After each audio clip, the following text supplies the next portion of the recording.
ಅತ್ತೆ ಮದ್ವೆ ಆಗಿ ಬಂದಾಗ ಅವ್ರ ಮನೇಲಿ ತುಂಬಾ ಜನ ಅಂತೆ, ಒಂದ್ 50-60 ಜನ ಇದ್ರಂತೆ. ಮತ್ತೆ 25-30 ಜನ ಇದ್ರಂತೆ. ಅತ್ತೆ ಸ್ಟಾರ್ಟಿಂಗ್ ಮದ್ವೆ ಆಗಿ ಬಂದಾಗ ಕೇಳೋದಂತೆ. ನೋಡಿ, ಕಡಿಯೋ ಕಲ್ಲಲ್ಲಿ ಕಡಿತಾ ಇದ್ರೆ ಅದ್ರ ಘಮನೇ ಬೇರೆ. ಗ್ಯಾಸ್ ಮೇಲೆ ತುಂಬಾ ಗ್ಯಾಸ್ ಖರ್ಚಾಗುತ್ತಲ್ಲ, ಸೊ ನೋಡಿ ಹೊರಗಡೆ ಒಲೆ ಹಾಕಿ.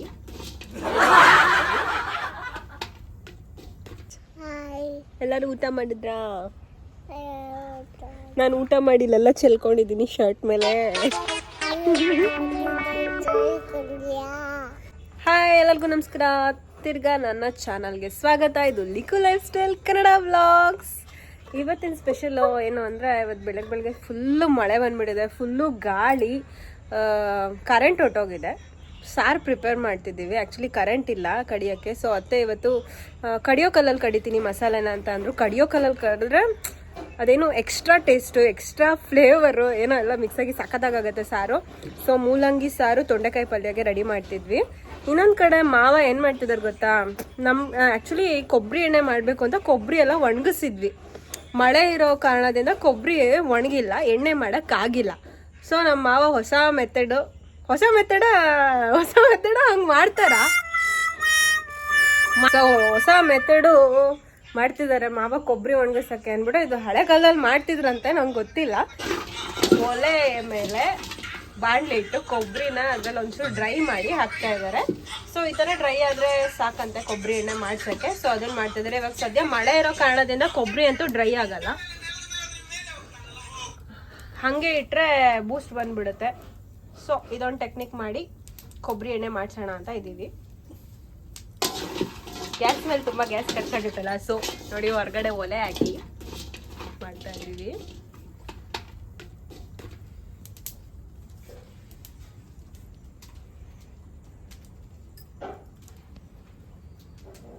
ಹಂಗೆ ಅಡುಗೆ ಮನೆಗೆ ಹೋಗೋಣ.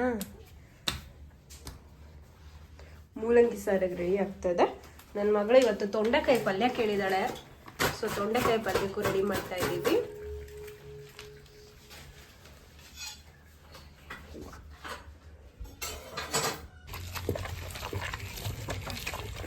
ನೋಡಿ, ಕಡಿಯೋ ಕಲ್ಲಲ್ಲಿ ಕಡಿತಾ ಇದ್ರೆ ಅದ್ರ ಘಮನೇ ಬೇರೆ.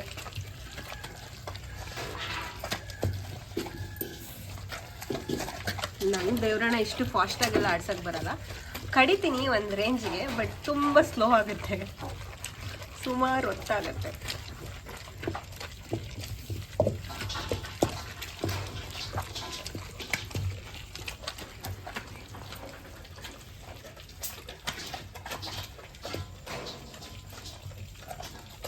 ಸಣ್ಣ ಕಲ್ಲಲ್ವಾ, ನಮ್ಮ ಅತ್ತೆ ಅವರೆಲ್ಲ ಮದುವೆ ಆಗಿ ಬಂದಾಗ ದೊಡ್ಡ ಕಲ್ಲು ಅಂತೆಲ್ಲ ಅತ್ತೆ.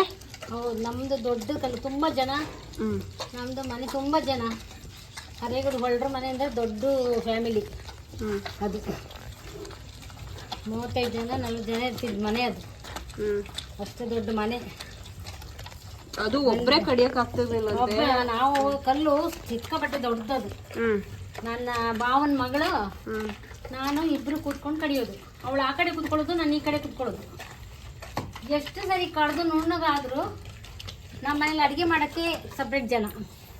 ನಮ್ಮ ಭಾವನ ಹೆಂಡತಿ ಮತ್ತು ನಮ್ಮ ಅತ್ತಿಗೆ ಒಬ್ಬರು, 2-3 ಜನ ಇದ್ದರು. ತರಕಾರಿ ಹೆಚ್ಕೊಡೋದು, ಆಮೇಲೆ ಮೇಲ್ಬಾವಿ ನೀರು ತರೋದು, ಪಾತ್ರೆ ತೊಳೆಯೋದು, ಅಕ್ಕಿ ಕಡ್ಕೊಡೋದು, ಕಾಯಿ ಎರ್ದು ನನ್ನ ಕೈಯೆಲ್ಲ ನೋವು ಬರ್ತಿತ್ತು. ನಮಗೆಲ್ಲ ಅಷ್ಟು ಕಾಯಿ ಎರ್ದು ಗೊತ್ತಿಲ್ಲ. ಆದ್ರೂ ಅವರೆಲ್ಲ ಹೇಳ್ತಿದ್ರು, ನಿಂಗೆ ಆದ್ರೆ ಕಡಿ ಮಗ, ಎರಿ ಮಗ, ಇದ್ರ ಬೇಡ ನಾವು ಮಾಡ್ತೋ ಅಂತ. ಹಾಗಂತ ಹೇಳಿ ನಂಗೆ ಸುಮ್ಮನೆ ಕುತ್ಕೊಳಿಕ್ ಆಗ್ತದ? ಅವ್ರ ಜೊತೆ ನಾನು ಕೆಲಸ ಮಾಡ್ಬೇಕಲ್ಲ. ಹಾಗೆ ಏನೋ ಕಷ್ಟಪಟ್ಟು ಮಾಡ್ತಾ ಇದ್ದೆ. ಅವರು ಎಲ್ಲ ನಂಗೆ ಪ್ರೋತ್ಸಾಹ ಕೊಡ್ತಾ ಇದ್ರು. ಕಡಿಯೋ ಕಲ್ಲಂದ್ರೆ ಎಷ್ಟು ಸರಿ, ಯಾವುದು ನುಣ್ಣು ಕಡಿಬೇಕು ಮೀನ್ ಪದಾರ್ಥಕ್ಕೆ. ಅಕ್ಕ ಆಯ್ತಾ ನುಣ್ಣಗೆ ಹೇಳಿದ್ರೆ, ಇನ್ನು ಇಲ್ಲ ಮರೀತಿ ಮಾಡ, ಇನ್ನೊಂಚೂರು ಇನ್ನು ನುಣ್ಣಗಾಯ್ತು. ಅದು ಎಂತ ಇನ್ನೊಂದು ನುಣ್ಣಗಾಯಿಲ್ಲ, ನಮ್ಮ ಮನ್ಸಿಗೆ ನುಣ್ಣಗಾಗಿದೆ ಅಂತ. ನಮ್ಗೆ ಈಗ ಕಡ್ದು ದೊಡ್ಡ ಕಲ್ಲು, ಕಾಲು ಈಚೆ ಆಚೆ ಹಾಕಿ ಹೀಗೆ. ಅವಳು ಆ ಕಡೆಯಿಂದ, ನಾನು ಈ ಕಡೆಯಿಂದ ಕಡಿಯೋದು. ಆದ್ರೆ ಅದರಲ್ಲಿ ಕಲ್ಲಲ್ಲಿ ಕಡಿಯುವಂತ ಪದಾರ್ಥ ರುಚಿಯೇ ಬೇರೆ. ಅದು ತುಂಬ ಟೇಸ್ಟಾಗಿರುತ್ತೆ. ಮತ್ತು ಬೇಗ ಪದಾರ್ಥ ಸಹ ಹಾಳಾಗೋದಿಲ್ಲ. ಒಳ್ಳೆ ಇರುತ್ತೆ, ಟೇಸ್ಟ್ ಒಳ್ಳೆ ಇರುತ್ತೆ. ನಮ್ಮನೆಗಂತೂ ಬಂದು ಹೋಗೋದು ತುಂಬ ಜನ. ನಮ್ಮನೆಗೆ ಯಾವಾಗಲೂ ಊಟಕ್ಕೆ ಬೇರೆಯವ್ರು ಹೊರಗಿನವ್ರು ಇದ್ದೇ ಇರ್ತಿದ್ರಿ, ಯಾವಾಗಲೂ ಅಷ್ಟೇ, ಪ್ರತಿದಿನ.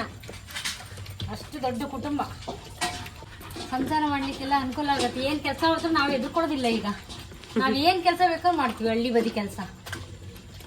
ಅತ್ತೆ ಮದ್ವೆ ಆಗಿ ಬಂದಾಗ ಅವ್ರ ಮನೇಲಿ ತುಂಬಾ ಜನ ಅಂತೆ, ಒಂದ್ 50-60 ಜನ ಇದ್ರಂತೆ. ಮತ್ತೆ 25-30 ಜನ ಇದ್ರಂತೆ. ಅತ್ತೆ ಸ್ಟಾರ್ಟಿಂಗ್ ಮದ್ವೆ ಆಗಿ ಬಂದಾಗ ಕೇಳೋದಂತೆ, ರಾತ್ರಿ ಅವ್ರು ಯಾರು ಎಲ್ಲರೂ ಮನೇಲೇ ಇದ್ರಲ್ವಾ, ಇವ್ರು ಯಾರು ಮದ್ವೆ ಮುಗಿಸ್ಕೊಂಡು ಮನೆಗೆ ಹೋಗಲ್ವ ಅಂತ ಕೇಳ್ತಿದ್ರಂತೆ. ಆಮೇಲೆ ಮಾವ ಹೇಳಿದ್ರಂತೆ, ಅವರೆಲ್ಲ ನಮ್ಮನೆಯವರೇ, ಎಲ್ಲೂ ಹೋಗಲ್ಲ ಅಂತ. ಅಷ್ಟು ಜನ ಇದ್ದು ಬಾಳಿ ಬದುಕಿದ ಮನೆ ಅದು.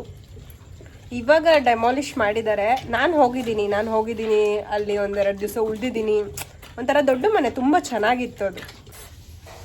ಆ್ಯಕ್ಚುಲಿ ಒಲೆ ಹತ್ರ ಕುತ್ಕೊಂಡು ಈ ವೆದರ್ಗೆ ಕಾಯಿ ಹುರಿಯೋಕ್ಕೆ ತುಂಬ ಚೆನ್ನಾಗಿದೆ.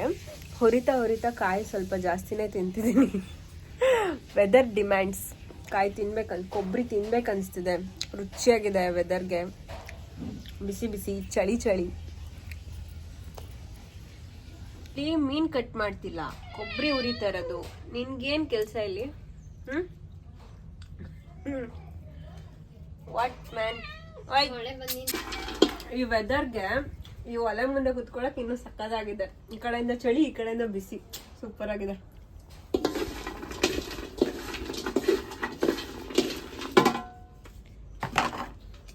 ನಮ್ ವಿರಾಜ್ ಇವಾಗ ಜಸ್ಟ್ ಸ್ಕೂಲಿಂದ ಬಂದ. ಹಾಯ್ ಮಾಡ ಎಲ್ಲಾರ್ಗು. ವಿರಾಜ್, ಎಲ್ಲರೂ ಊಟ ಮಾಡಿದ್ರಾ? ನಾನು ಊಟ ಮಾಡಿಲ್ಲ, ಚೆಲ್ಕೊಂಡಿದ್ದೀನಿ ಶರ್ಟ್ ಮೇಲೆ.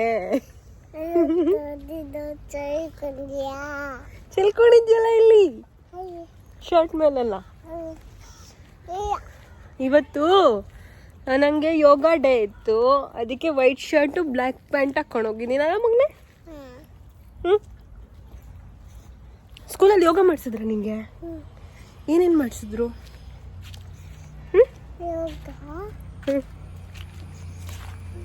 ಎಕ್ಸಸೈಸ್ ಎಲ್ಲ ಮಾಡಿಸಿದ್ರ? ಅದೆಲ್ಲ ಮಾಡಿಸಿದ್ರಾ?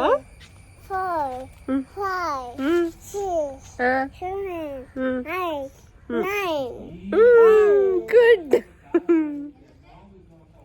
ಯೋಗ ಮಾಡಿಸಿದ್ರಂತೆ ಅವನಿಗೆ ಸ್ಕೂಲಲ್ಲಿ, ಅಲ್ಲ ವಿರಾಜ್? ಗುಡ್. ಅವನು ಮಮ್ಮಮ್ ತಿಂದ್ಯಾ ಸ್ಕೂಲಲ್ಲಿ?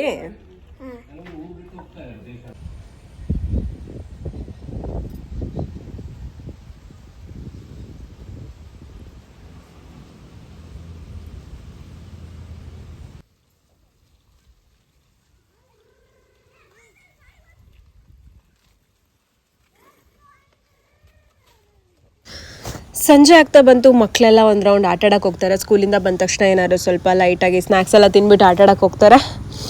ಆಮೇಲೆ ಸೈಕಲ್ ಅಂದರೆ ತುಂಬ ಇಷ್ಟ ಎಲ್ಲ ಮಕ್ಕಳಿಗೆ. ಇವಾಗ ನನ್ನ ಮಗಳು ಅಷ್ಟೇ ಸೈಕಲ್ ಕಲಿಯೋ ಬ್ಯುಸಿಲಿದ್ದಾಳೆ. 2 ವರ್ಷ ಆಯ್ತು ಸೈಕಲ್ ತಂದು ಮೂಲೆಗಿತ್ತು. ಇವಾಗೇನೋ ಇಂಟ್ರೆಸ್ಟ್ ಬಂದುಬಿಟ್ಟಿದೆ. ಸೊ ಸೈಕಲ್ ಕಲಿತೀನಿ ಅಂತ ಇವಾಗ ಸೈಕಲ್ ಆಡ್ತಾ ಇದ್ದಾಳೆ.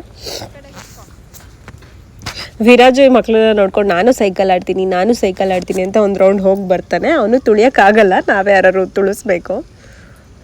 ಸಂಜೆ ವೆದರ್ ಕೂಡ ತುಂಬಾ ಚೆನ್ನಾಗಿತ್ತು. ಮಳೆ ಬಂದು ಅವಾಗ ತಾನೇ ನಿಂತಿತ್ತು. ಇಷ್ಟ ಇವತ್ತಿನ ಡೈಲಿ ವ್ಲಾಗ್ ಅಂತ ಹೇಳ್ತಾ ಆದಷ್ಟು ಡೈಲಿ ರೂಟೀನ್ ಏನಿರುತ್ತೆ ಅದು ತೋರ್ಸೋಕ್ಕೆ ಟ್ರೈ ಮಾಡಿದ್ದೀನಿ. ನೀವೆಲ್ಲರೂ ಡೈಲಿ ರೂಟೀನ್ ತೋರಿಸಿ ಅನ್ನೋ ಹೇಳೋ ಕಾರಣಕ್ಕೆ ತೋರಿಸಿದ್ದೀನಿ. ಇನ್ನು ಮುಂದೆ ಪೂರ್ತಿ ಕ್ಯಾಪ್ಚರ್ ಮಾಡಿ ಹಾಕ್ತೀನಿ. ಇವತ್ತು ಸ್ವಲ್ಪನೇ ಹಾಕಿರೋದು. ಸೊ ಇವತ್ತಿಗೆ ಇಲ್ಲಿನ ನನ್ನ ಡೈಲಿ ರೂಟೀನ್ ವ್ಲಾಗ್ ಮುಗಿಸ್ತಾ ಇದ್ದೀನಿ. ಎಲ್ಲರಿಗೂ ವಿಡಿಯೋ ಇಷ್ಟ ಆಗಿದೆ ಅನ್ಕೋತೀನಿ. ಇಷ್ಟ ಆದರೆ ಶೇರ್ ಮಾಡಿ, ಲೈಕ್ ಮಾಡಿ, ಹಾಗೆ ಕಮೆಂಟ್ ಮಾಡಿ, ಸಬ್ಸ್ಕ್ರೈಬ್ ಮಾಡೋದು ಮಾತ್ರ ಮರಿಬೇಡಿ. ಹೊಸೊಬ್ಬರಾಗಿದ್ದರೆ ಕೂಡಲೇ ಸಬ್ಸ್ಕ್ರೈಬ್ ಮಾಡಿ ನನ್ನ ಚಾನಲ್ನ ಅಂತ ಹೇಳ್ತಾ ಇವತ್ತಿನ ವ್ಲಾಗ್ ಮುಗಿಸ್ತಾ ಇದ್ದೀನಿ.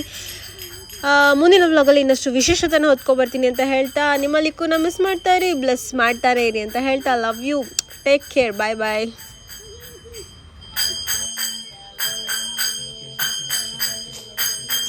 Hey.